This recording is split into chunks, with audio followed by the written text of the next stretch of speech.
তেওঁলোকে আশা কৰোঁ সকলো ভালেই আছে আৰু আপোনালোকৰ প্ৰিপেৰেশ্যনটো ভালেই চলি আছে।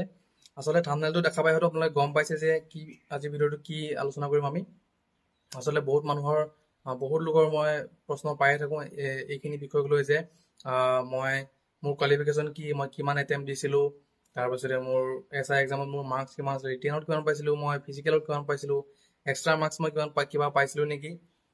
চ' সেইখিনিৰ ওপৰত বহুতৰ প্ৰশ্ন পাই থাকোঁ। চ' ভাবিলোঁ আজি এটা মই ভিডিঅ' আপলোড কৰিলোঁ। যিমান পাৰোঁ ছুটিকৈ ক'বলৈ চেষ্টা কৰিম।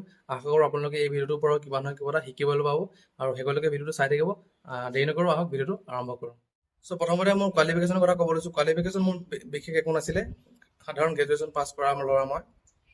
আমগুৰি কলেজৰ পৰা মই গ্ৰেজুৱেশ্যন কৰিছিলোঁ।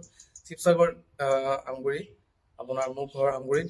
তাত আমগুৰি কলেজ, ডিব্ৰুগড় ইউনিভাৰ্চিটিৰ আণ্ডাৰত পলিটিকেল ছায়েন্সত মই BA কৰিছিলোঁ। চ' সেয়াই মোৰ হায়েষ্ট কোৱালিফিকেশ্যন। তাৰ বাহিৰে মই একো কৰা নাই আৰু বাকী মাষ্টাৰ্ছ নাই, একো নাই। বহুত ল'ৰা ছোৱালীৰ প্ৰশ্ন আছিলে যে আপুনি এক্সট্ৰা মাৰ্কছ কিবা পাইছিলে নেকি, কিবা NCC চাৰ্টিফিকেট আছিলে নেকি, আপোনাৰ স্পৰ্টছৰ চাৰ্টিফিকেট আছিলে নেকি। মোৰ একো চাৰ্টিফিকেট নাছিলে। গ্ৰেজুৱেশ্যনৰ মই ছেকেণ্ড ক্লাছ পাইছিলোঁ, 55 মোৰ পাৰ্চেণ্টেজ আছিলে। তাৰ ভিত্তিতে মই 2 নম্বৰ এটা পাইছিলোঁ, যিটো এতিয়া বন্ধ কৰি দিছে। তাৰ ওপৰতো বহুতৰ প্ৰশ্ন আছিলে যে আজিকালি এক্সট্ৰা মাৰ্কছ কিহত দিয়া হয়, কিহত দিয়া নহয়। আপোনালোকক মই আগতে ভিডিঅ'ত কৈছোঁ যদিও আকৌ কৈ দিছোঁ যে NCC চাৰ্টিফিকেটৰ বাহিৰে এতিয়া সকলো চাৰ্টিফিকেট, যিকোনো চাৰ্টিফিকেট লাগিলে গ্ৰেজুৱেশ্যনৰ মাৰ্কশ্বিট হওক আৰু মাষ্টাৰ্ছৰ হওক, স্পৰ্টছৰ হওক, যিকোনো চাৰ্টিফিকেটৰ মাৰ্কছ এতিয়া উঠাই দিছে। আগতে গ্ৰেজুৱেশ্যনত ছেকেণ্ড ক্লাছ থাকিলে 2 নম্বৰ, ফাৰ্ষ্ট ক্লাছ থাকিলে 4 নম্বৰ আৰু মাষ্টাৰ্ছ থাকিলে 6 নম্বৰ দিয়া হৈছিল এক্সট্ৰা, আৰু স্পৰ্টছৰ চাৰ্টিফিকেটৰ এক্সট্ৰা মাৰ্কছ আছিল। চ' সেইখিনি এতিয়া পুৰা কমপ্লিটলি বন্ধ কৰি দিয়া হৈছে। চ' এইখিনিয়ে মোৰ কোৱালিফিকেশ্যনৰ ওপৰত মই জনাবলগীয়া। বাকী যদি আৰু আপোনালোকৰ কিবা জানিব আছে আপোনালোকে কমেণ্ট ছেকশ্যনত মোক প্ৰশ্ন কৰি সুধিব পাৰে। চ' নেক্সট হৈছে কি, কিমানটা মই এটেম্প দিছিলোঁ, কিমান নম্বৰ এটেম্পটত মই SI পাছ কৰিছিলোঁ। আচলতে মই 2018 গ্ৰেজুৱেশ্যন কৰা, 2018 ওলাই পেলাই মই এটা পাইছোঁ এক্সাম দিবলৈ, আৰু নেক্সট মই এইবাৰ যিটো পাইছোঁ সেইটো এটা এক্সাম দিবলৈ পাইছোঁ। চ' দুটা এটেম্প দিছোঁ মই। 2 নম্বৰ এটেম্পটত মই পাবলৈ সক্ষম হৈছোঁ। ইয়াৰ আগৰবাৰ যিটো 600টা পোষ্ট আছিলে আমাৰ, সেইবাৰ মই দিওঁতে মোৰ ৰিটেন ক্লিয়াৰ হোৱা নাছিলে।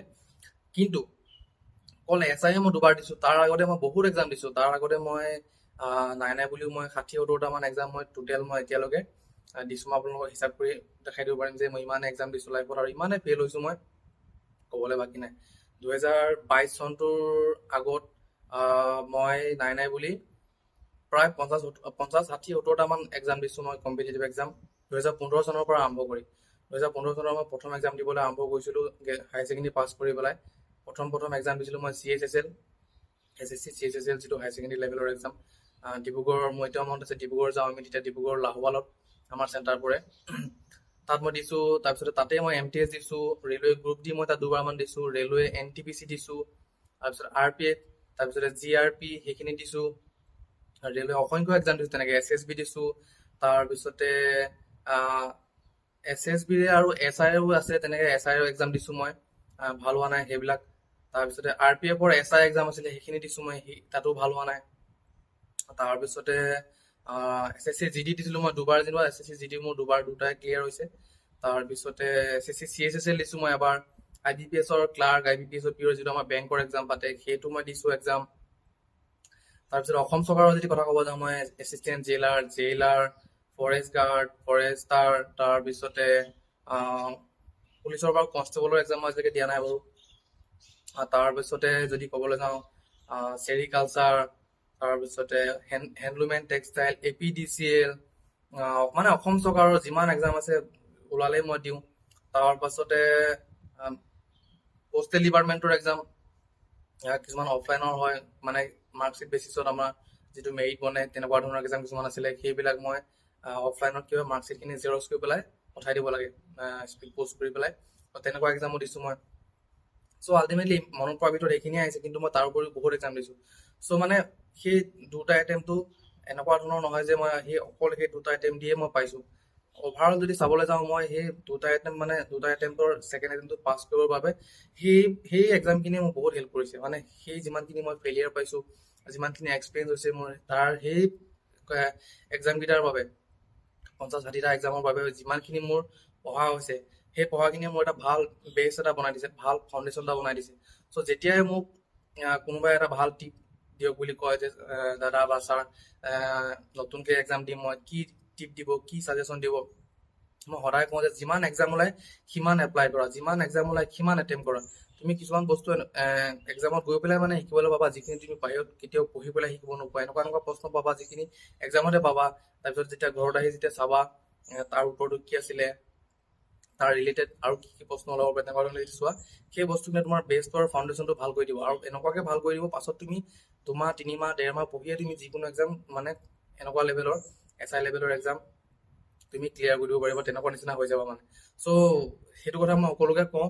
মোৰো তেনেকুৱাই হৈছিলে। 2022 চনত মই অইলৰ এক্সাম পাছ কৰিছিলোঁ, তাৰপিছত SSC GD এটা পাছ কৰিছিলোঁ, তাৰপিছতে গ্ৰেড 3 আমাৰ যিকেইটা এক্সাম আছিলে সেইকেইটা মই গোটেইকেইটা ক্লিয়াৰ কৰিছিলোঁ, SI এক্সাম ক্লিয়াৰ কৰিছিলোঁ। চ' আল্টিমেটলি মোৰ বেছটো তেনেকুৱা ধৰণৰ বনি গৈছিলে। আৰু সেইখিনিয়ে মোৰ যিমানখিনি এটেম্প্ট আছে, আগৰ মই যিমান ফেইলিয়াৰ হৈছিলোঁ, সেইখিনিয়ে মোৰ বহুত হেল্প কৰিছিলে। চ' মই সদায় এইটোৱে কওঁ, আপোনালোককো কওঁ যে যিখিনি এতিয়া প্ৰিপেৰেশ্যন কৰিছে, যিখিনি এতিয়া ফ্ৰেছ গ্ৰেজুৱেশ্যন কমপ্লিট কৰি ওলাইছে, একো এক্সাম নেৰিব। যিমান এক্সাম আছে সিমান দিয়ক, যিমান এক্সাম পাতে, যিমান ওলাই এপ্লাই কৰক, পাছ কৰক ফেইল কৰক পিছৰ কথা। প্ৰিপেৰেশ্যনটো ভালকৈ কৰক, এটেম্প্ট দিয়ক, ফেইল হ'লে একো নাই, লাগি থাকক। এইটো মানে বস্তুটো এৰি নিদিব। সেই এক্সপিৰিয়েঞ্চটো আপোনালোকক বহুত কাম দিব আৰু বহুত হেল্প কৰিব। চ' নেক্সট সকলোৰে এটা কমন প্ৰশ্ন থাকে কি যে মই SI এক্সামত কিমান মাৰ্কছ পাইছিলোঁ। আচলতে আমাৰ সময়ত ৰিটেনত আমাক কিমান মাৰ্কছ পোৱা আছিলে সেইটো ৰিভিল কৰা হোৱা নাছিলে, আৰু ভাইভাৰ মাৰ্কছটোও আমাক ৰিভিল কৰা হোৱা নাছিলে। কিন্তু আমি যিটো আমাৰ ফিজিকেল মাৰ্কছ আছিলে, আমি সেইটো আমি হাতে হাতে পাই গৈছিলোঁ ফিজিকেল দিয়াৰ দিনাই। আৰু বাকী আমাৰ যিদিনা কাট অফ মাৰিছিলে, ফাইনেল মেৰিট লিষ্ট মাৰিছিলে, সেইদিনাও আমাৰ ফাইনেল মাৰ্কছটো আমাক দিয়া হৈছিলে। চ' মোৰ কেটেগৰী আছিলে SC, আৰু মই টোটেল মাৰ্কছ পাইছিলোঁ 105.7 পাইছিলোঁ। তাৰ ভিতৰত মই ফিজিকেলত পাইছিলোঁ 34.7, 32.7 পাইছিলোঁ মই মাৰ্কছ মানে ৰানিং আৰু লং জাম্প মিলাই। লং জাম্পটো মই এক্সেলে মাৰিছিলোঁ, 20 নম্বৰ পাইছিলোঁ। বাকী 12.7 পাইছিলোঁ মই ৰানিঙত, আৰু 2 নম্বৰ এক্সট্ৰা পাইছিলোঁ মই গ্ৰেজুৱেশ্যনৰ কাৰণে। চ' 34.7 পাইছিলোঁ মই ফিজিকেলত, ঠিক আছে। আৰু নেক্সট মই যদি মোৰ ভাইভাত মই 3 বুলি ধৰিছোঁ, ভাইভাটো মোৰ 5 নম্বৰ আছিলে মোৰ ভাইভাটো। চ' মই 3 বুলি ধৰিছোঁ। 3 বুলি যদি ধৰোঁ, 107.5 মাইনাছ 37 যদি 7 যদি মই কৰি দিওঁ, বাকীখিনি মোৰ ৰিটেনৰ মাৰ্কছ ওলায়, আৰু সেইটো মোৰ 68 ওলাব লাগে। আৰু মই সিমানে কেলকুলেশ্যন কৰি সিমানে পাইছিলোঁ যে মই 74টা এটেম্প কৰিছিলোঁ, 4টা মোৰ ভুল হৈছিল তাৰ ভিতৰত, আৰু যিহেতু নেগেটিভ মাৰ্কিং আছে 2 নম্বৰ এক্সট্ৰা কাট খাইছিলে তাৰ পৰা। চ' 68 মই পাব লাগে। চ' সেইখিনিয়ে মোৰ ভাগৰ মাৰ্কিং আছিলে। বাকী কাট অফৰ ৰিলেটেড মোৰ বহুতে প্ৰশ্ন কৰি থাকে যে কাট অফ কিমান বনিব পাৰে। এক্সাম যিহেতু হোৱা নাই, মই আপোনালোকক অলৰেডি কৈছোঁ যে ভিডিঅ' এটাও দিছোঁ যে কাট অফ কেনেকৈ বনে। এক্সাম হোৱাৰ আগত কাট অফ মানে এনেকৈ গেছ কৰা বস্তু নহয়। কাট অফটো এটা কেলকুলেশ্যন কৰিবলৈ হ'লেও এটলিষ্ট ৰিটেনটো হ'ব লাগে। আৰু সেইখিনি কথা মই অলৰেডি এটা ভিডিঅ' দিছোঁ, আপোনালোকে যদি যিসকলে চোৱা নাই ভিডিঅ'টো চেক কৰিব। আৰু মোৰ মতে এতিয়া আপোনালোকে কাট অফৰ লৈ মানে টেনশ্যন ল'বলৈ হোৱা নাই। আপোনালোকে মেইন ফ'কাছটো এতিয়া ৰিটেনটো ভালকৈ দিবলৈ চেষ্টা কৰক, পঢ়াটো ভালকৈ হেৰি কৰি ৰাখক, কণ্টিনিউ কৰি ৰাখক। ৰিটেনটো যদি ভাল হৈ যায়, মেইন কামটোৱে ৰিটেনৰ। মোৰ লগৰ ল'ৰা এনেকুৱা চিনাকি ল'ৰা আছে যিবিলাকে যেনে তেনে ৰানিং পাছ কৰিছিলে, যেনে তেনে লং জাম্প পাছ কৰিছে, মানে 20 নম্বৰ পাইছে সিহঁতে 40 নম্বৰৰ ভিতৰত। 10 নম্বৰ ৰানিঙত পাইছে, 10 নম্বৰ লং জাম্পত পাইছে, 20 নম্বৰে পাইছে। কিন্তু সিহঁতি ৰিটেনটো ইমানে ভালকৈ দিছে, সিহঁতি ক্লিয়াৰ কৰি গৈছে। চ' আপোনালোকেও সেই বস্তুটো তেনেধৰণে মনত ৰাখক। আৰু মানে এতিয়া সেই কাট অফৰ কথা কিবা কথা আহিবলৈ নিদিব, এতিয়া সেইবিলাক ভাবিবলৈ সময় হোৱাই নাই। আৰু বাকী যিসকলে ভিডিঅ'টো চোৱা নাই অলৰেডি কৈছোঁ, আপোনালোকে ভিডিঅ'টো চাব, কাট অফনো কেনেকৈ বনে মই এটা ভাল ভিডিঅ' দিয়া আছে, আপোনালোকে তাত বুজি পাই যাব। চ' এইখিনিয়ে আছিল যিখিনি প্ৰশ্ন পোৱাৰ ভিতৰত মই এইখিনি আজি মই উত্তৰ দিবলৈ চেষ্টা কৰিলোঁ। বাকী যদি আৰু কিবা থাকি গৈছে, আপোনালোকৰ যদি আৰু কিবা জানিব মন আছে, আপোনালোকে কমেণ্ট কৰি সুধিব। যদি মই ইনষ্টাগ্ৰামত ফ'ল' কৰা নাই, তাতো মোক ফ'ল' কৰি ল'ব। তাতো মই লাইভ আহোঁ, তাতো মই প্ৰশ্নৰ উত্তৰ দিওঁ কেতিয়াবা। আৰু বাকী আপোনালোকে ভালকৈ প্ৰিপেৰেশ্যন কৰি থাকক।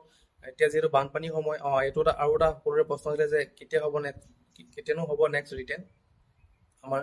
চাওক, এতিয়া আমাৰ গোটেই ৰাজ্যখনতে বানপানীৰ গোটেই কবল হৈ আছে নহয় জানো, চবফালে বানপানী আছে। তাৰ ভিতৰতো বহুত মানুহ এনেকুৱা আছে, ল'ৰা ছোৱালী আছে যিসকলে SI এক্সাম এপ্লাই কৰি থৈছে। তেওঁলোকৰ কথাওতো চৰকাৰে ভাবিব। চাওক, যিহেতু মোৰ নিচিনা মানুহৰ মগজলৈ কথাটো আহিছে যে সেই বানপীড়িতসকলৰ ভিতৰতো পঢ়া মানে এপ্লাই কৰা কেণ্ডিডেট আছে, SI হওক, গ্ৰেড 3 হওক। মোৰ মতে চৰকাৰেও এই কথাটো ভাবিব। আৰু অলৰেডি এবাৰ মুখ্যমন্ত্ৰী ডাঙৰীয়াই কৈছে যে ছেপ্টেম্বৰ মানত হ'ব পাৰে বুলি। চ' আপোনালোকেও তেনেকেই ভাবি থাকক যে ছেপ্টেম্বৰ অক্টোবৰ মানলৈকে হ'ব, তাৰ আগতে মানে নহ'ব বুলি ধৰি থাকক। কিন্তু এনেকৈ ধৰণে প্ৰিপেৰেশ্যনো কৰি থাকক যাতে এক্সামটো কাইলৈ হ'লেও পাতিব পাৰে, আপোনালোকে ভালকৈ দিব পাৰে, আৰু পৰহিলৈ হ'লেও আপোনালোকে ভালকৈ দিব পাৰে। তেনেধৰণে আপোনালোকে প্ৰিপেৰেশ্যন কৰি থাকক। চ' নতুন এটা ভিডিঅ'ত সোনকালে আপোনালোকক লগ পাম। আৰু কিবা টপিকৰ ভিডিঅ' লাগিলে আপোনালোকে ক'ব, কমেণ্ট কৰিব। ভালকৈ থাকক, ভালকৈ প্ৰিপেৰেশ্যন কৰি থাকক। জয় হিন্দ, জয় অসম।